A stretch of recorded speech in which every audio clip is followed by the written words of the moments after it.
So this video is if you are planning on doing a written analysis of a poem, and we are going to be looking at a sample of a written analysis. So this may be a little bit different than what you're going to do because since your analysis is going to be so short, I want you to stick to maybe one or two topics, and this analysis goes into a little bit more.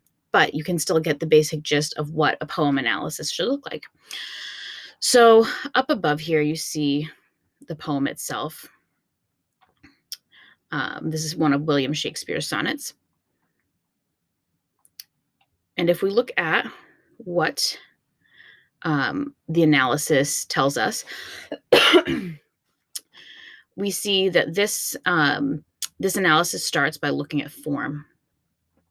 So the author writes, form is one of the first things you should notice about a poem. Here, it is easy to see the poem is 14 lines long, blah, blah, blah. So if you wanted to focus on form in The Hangman, that's definitely something you can do. It has a very unique form. You'll see that in the analysis, the author actually does pull in some quotes from the poem. You're welcome to do it this way, or you can do it a more traditional way where you kind of put quotation marks around it. That's probably what you're more familiar with. Either way is fine.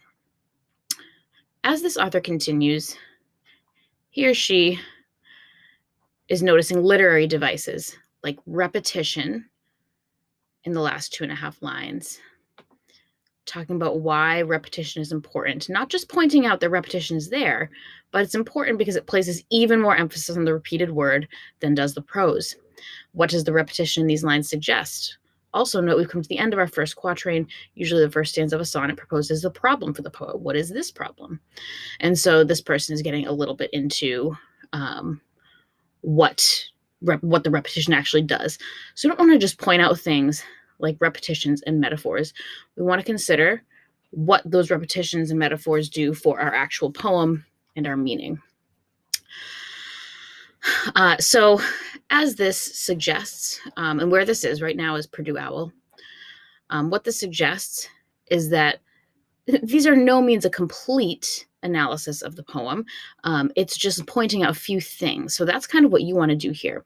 This analysis points out repetition of similar words, the use and relationship of the three main metaphors, and ambiguity, as well as a connection between the physical and the spiritual. So this one is doing a little bit more than you have to.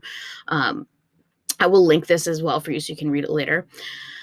But this is essentially what you want to do. You want to write something that's a couple paragraphs long. So this is longer than you need to do. Something that's a couple paragraphs long. It quotes lines from the poem, and it gets to some sort of thesis about the poem. Your analysis should show that you kind of understand what the poem is talking about, that you understand the main idea, that you understand the theme, and whatever elements you're pointing to in the poem should connect back to that theme in some way.